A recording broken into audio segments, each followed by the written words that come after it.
And welcome back to your favorite podcast, What's the Tea, with your host, Ellie Sims. Today's tea is about the big question: should America lower its drinking age, especially considering the drinking ages of the other countries? First, let's look at the tea about the amounts of underage drinking that goes on in the U.S. According to a fact sheet released by the CDC, Centers of Disease and Control, more than 4,300 deaths are caused by underage drinking per year, and more than 90% of alcohol consumed by underage members of the U.S. are from binge drinking. Now, this source is mostly reliable because the studies were conducted by federal employees, then published onto the CDC's website, which is a government run website. Now, in an academic article published in January of 2018, researchers in the U.S. found that binge drinking habits start in teen years and peak around the age of 21. Now, this source is reliable because it has been peer-reviewed and published in a scholarly article. One of CNN's writers wrote on this topic, and she talked about her beliefs that drunk driving is the issue to be solved, not teens drinking. And this source is extremely biased and encourages that the legal drinking age should be lowered. This source is mostly unreliable because it is made up of all the writer's opinion with minimal research to back it up.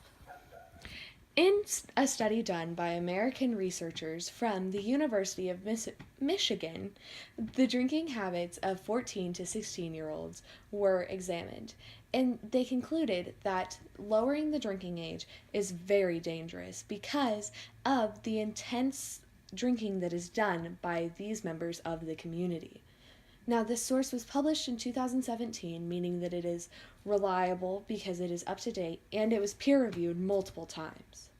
In a second fact sheet published by the CDC stated that about 119,000 ER visits a year are made by 12 to 21-year-olds are alcohol injury related. Now, diving into the larger pot of tea, let's look at the drinking ages of other countries and how drinking fits into their cultures. According to an article published by one of procon.org's researchers/writers, out of 190 countries, 116 have a minimal legal drinking age of 18 to 19, and only 17 of the 119 have a drinking age that's above 20. Now, this is not including the countries that do not allow drinking. Now, this source is reliable because the CDC frequently updates their website, and these statistics were last updated August of 2018. Now, France has a minimal drinking age of 16. French researchers partnered with the European Federation of Addiction Societies to create the 2015 French Guidelines on Alcohol Misuse. The study concluded that alcohol misuse is much more common associated with children and teens who have psychological disorders and distress more than adults see this correlation. Now, it is important to realize this and realize that there would need to be more mental health awareness if the drinking age was lowered in the United States due to this correlation. Now, this French study is reliable because it has been peer-reviewed and published multiple times. In a recent Irish study, the effects of heavily drinking was correlated with a lower life expectancy, especially if the heavy drinking occurred in adolescence. This source has been peer-reviewed and was published in 2018, making it relevant and reliable.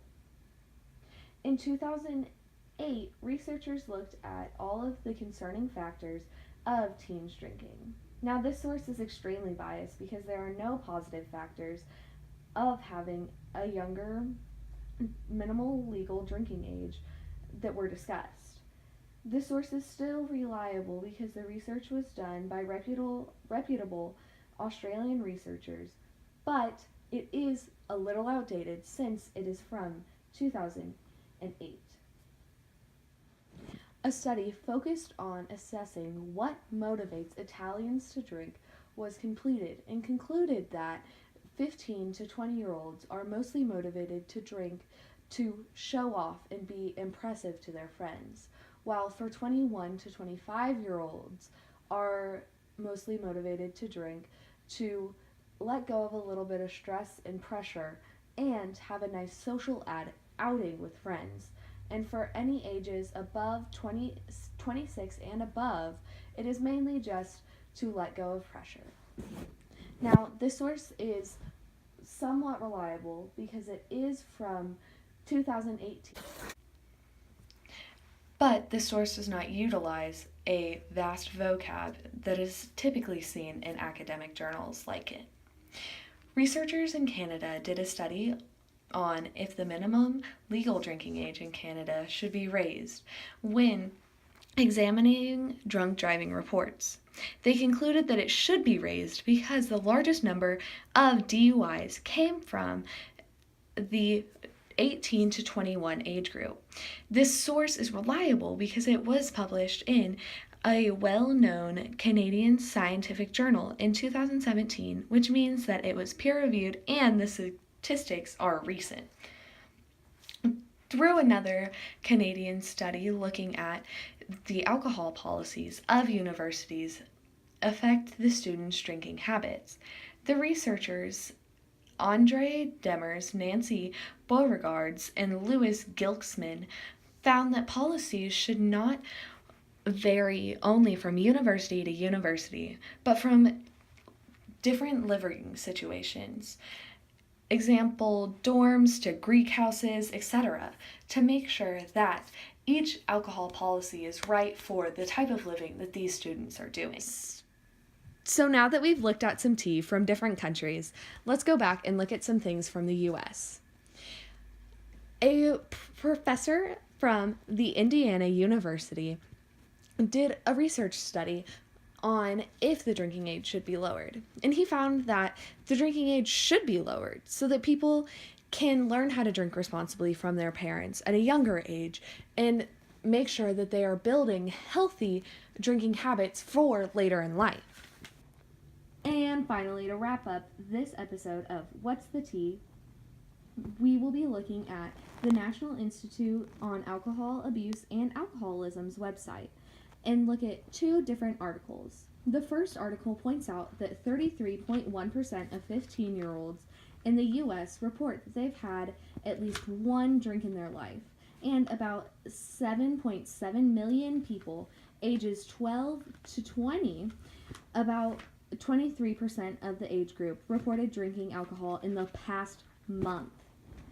And the second article is just a rundown of all of the countries that have liquor laws and things like that, which will be extremely helpful if you have a presentation or something like that, and it's very pleasing for the eyes. Now, I think that both of these websites are reliable because they cite all their sources. It is a government-run institute, and they keep their website very up to date. Now, thank you for joining us on What's the Tea, and please join us next week for our Winnie the Pooh edition, Is He a Part of the Illuminati?